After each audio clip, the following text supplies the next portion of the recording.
نبی پاک صلی اللہ علیہ وسلم فرماتے ہیں میرے پاس فرشتہ آیا، روز دعا مانگتے تھے نا حضور امت کی بخشش کے لیے، تو فرماتے میرے پاس فرشتہ آیا تو رب کریم نے فرمایا محبوب دو باتوں میں سے ایک اختیار کر لو۔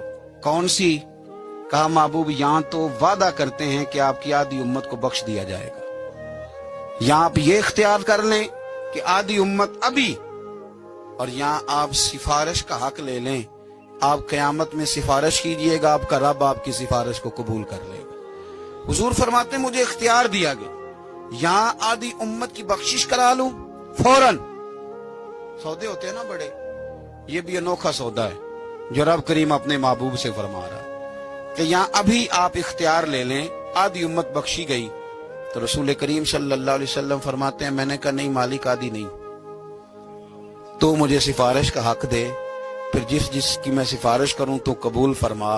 پھر پیغام حق آیا کہ والا سوف یؤتیک ربک فترضی، محبوب جس طرح آپ کہیں گے آپ کا رب آپ کو راضی کر دے گا۔ اسی طرح سے ایک حدیث سیاستہ میں موجود ہے، رسول کائنات صلی اللہ تعالی علیہ وسلم فرماتے ہیں کہ اللہ تعالیٰ نے ہر نبی کو ایک دعا دی، ہر پیغمبر کو اللہ نے ایک دعا دی، صحیح حدیث میں موجود۔ دیکھو دنیا میں انسان کو بڑے چانس ملتے ہیں، اگر تو نفع لے گیا تو لے گیا، اللہ تبارک و تعالیٰ زندگی میں ایک دفعہ موقع دیتا ہے، انسان کو عزت بھی دیتا ہے، دولت بھی دیتا ہے، اسے بہت ساری چیزوں سے نوازتا ہے۔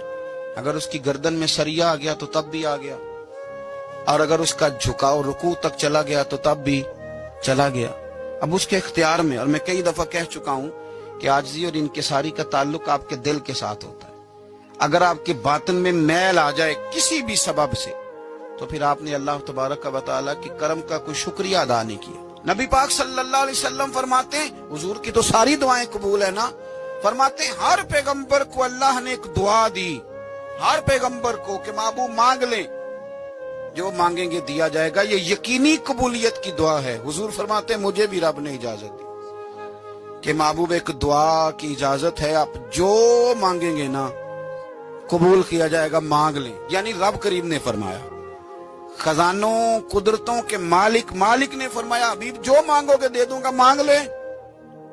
تو حضور فرماتے ہیں میں نے کہا اللہ میری دعا کو محفوظ کر لے، تو میری دعا محفوظ کر دے، میں قیامت کے دن اپنی امت کے لیے مانگوں گا۔